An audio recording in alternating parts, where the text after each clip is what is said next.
Hello friends, welcome to our channel Daddy Style. இன்றைக்கி நம்ம காடை பெப்பர் கிரேவி எப்படி பண்ணுறதுன்னு பார்க்கலாமா? அதுக்கு காடையை நல்லா வாஷ் பண்ணி பிளேட்டில் எடுத்து வச்சுருக்கேன். இதை ஒரு மேக்னேஷன் பண்ணி 15 மினிட்ஸ் ஊற வைக்கலாம். இப்போ காடை நல்லா சாஃப்டாக டேஸ்டியாக இருக்கும். ஃபஸ்ட்டு இது கூட கர்ட் ஆட் பண்ணிக்கலாம். நான் வீட்டிலேயே செஞ்ச கர்ட் ஆட் பண்ணுறேன். இது கூட கொஞ்சம் சால்ட் ஆட் பண்ணிக்கலாம். காடைக்கு தேவையான சால்ட்டு நல்லா மிக்ஸ் பண்ணிக்கலாம்.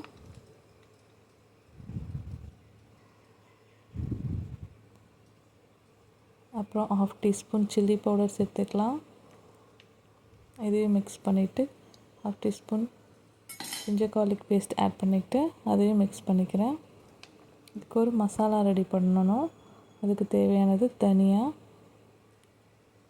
பெப்பர், ஜீரகம், சோம்பு, பட்டை, கிராம்பு, இது எல்லாத்தையும் ஒரு ட்ரை பேனில் லோ ஃப்ளேமில் வச்சு நல்லா அரோமா வர வரைக்கும் நல்லா வறுத்துக்கலாம்.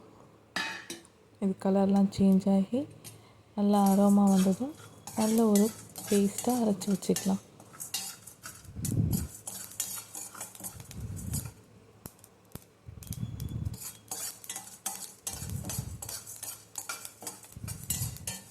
இந்த பேஸ்ட்டு தான் இந்த கறிக்கு நல்ல டேஸ்ட்டே கொடுக்க போகுது. நம்ம வேறு எந்த எக்ஸ்ட்ரா மசாலாஸும் கடையில் வாங்குகிற மசாலாஸ் எதுவுமே ஆட் பண்ண போகிறதில்ல. தேவையான பொருட்கள் எடுத்து வச்சுக்கலாம். சின்ன வெங்காயம் ஒரு 20 போல் எடுத்து வச்சுருக்கேன். டொமேட்டோ எடுத்து வச்சுருக்கேன்.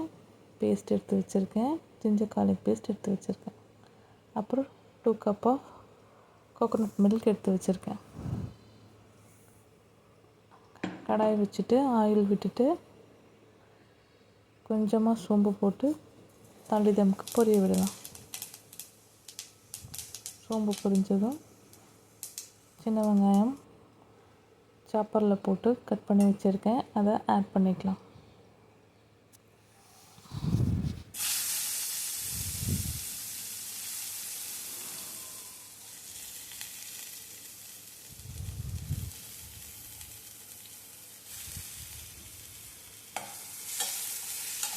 நல்லா வதக்கிக்கலாம். நல்லா சாஃப்டாக குக் ஆகிற வரைக்கும், கோல்டன் ப்ரௌன் கலர் வர வரைக்கும் நல்லா வதக்கிக்கணும்.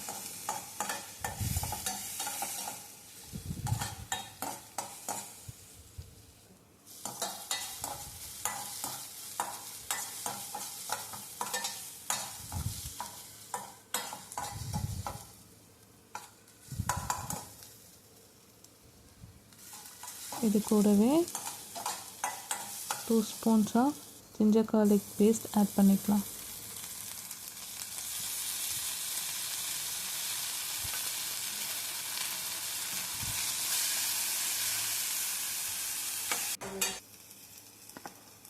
நெக்ஸ்ட்டு டொமேட்டோ ஆட் பண்ணிக்கலாம்.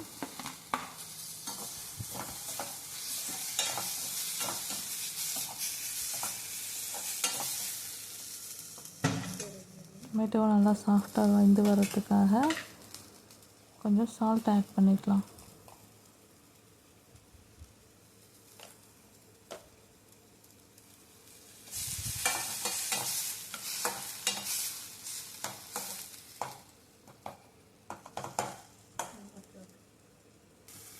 இது கூடவே 1/2 டீஸ்பூன் சில்லி பவுடர்,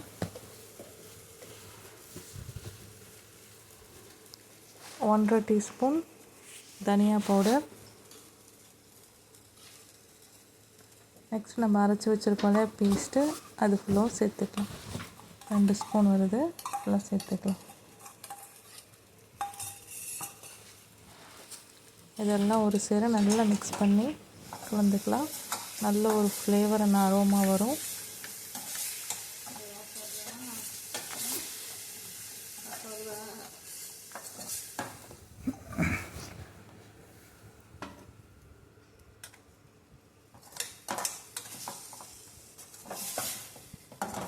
நல்லா வதக்கிக்கலாம்.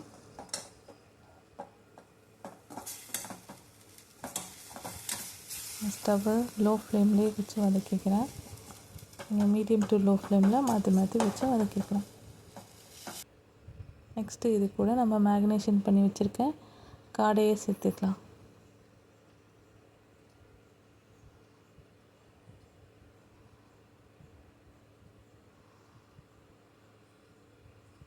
இதே நல்லா கிளறிக்கலாம்.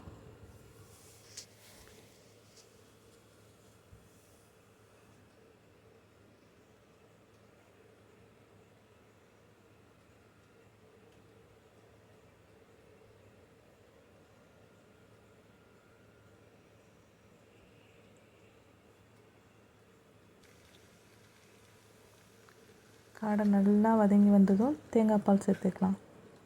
நம்ம இதுக்கு தண்ணி எதுவுமே சேர்க்க போகிறதில்ல, தேங்காய் பால் மட்டும்தான், கெட்டியான தேங்காய் பால் சேர்த்துக்கலாம்.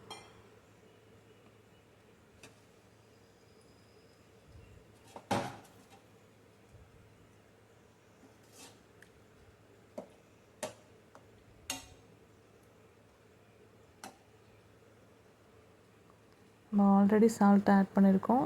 டேஸ்ட்டு பார்த்துட்டு இப்போ கொஞ்சம் சால்ட் ஆட் பண்ணிக்கலாம். நல்லா கொதிக்க விடலாம். இது நல்லா கொதித்து சுண்டி நல்ல கிரேவியாக வரணும், திக்காகி.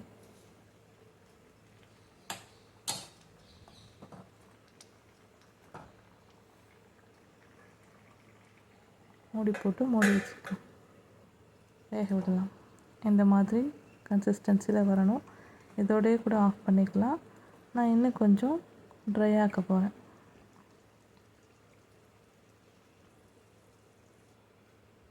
Thanks for watching. Like and share, subscribe our channel.